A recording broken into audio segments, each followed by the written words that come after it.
Matt the Mortgage Guy here. Just want to make a quick video talking about when is my first mortgage payment due.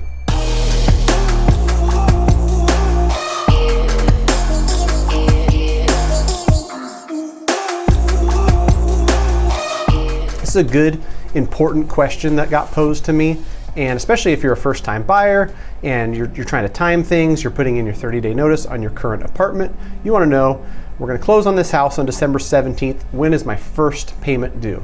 Now, for that example, December 17th, your first payment is due on February 1st.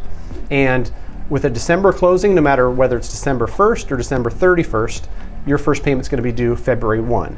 So you take that for any month, and it's not the first of the following month, but the one after is when your first payment is due. So hopefully that's helpful for you to plan if you're going to buy a house and you know, putting things together and finances and whatnot. And we're planning on closing on February 14th. We're going to put in our notice so that we're out of our house by the end of February, knowing that your first payment on the new mortgage isn't going to be due till April 1st because you have February close.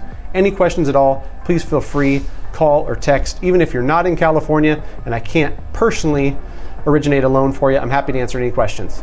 Until next time, Matt the Mortgage Guy.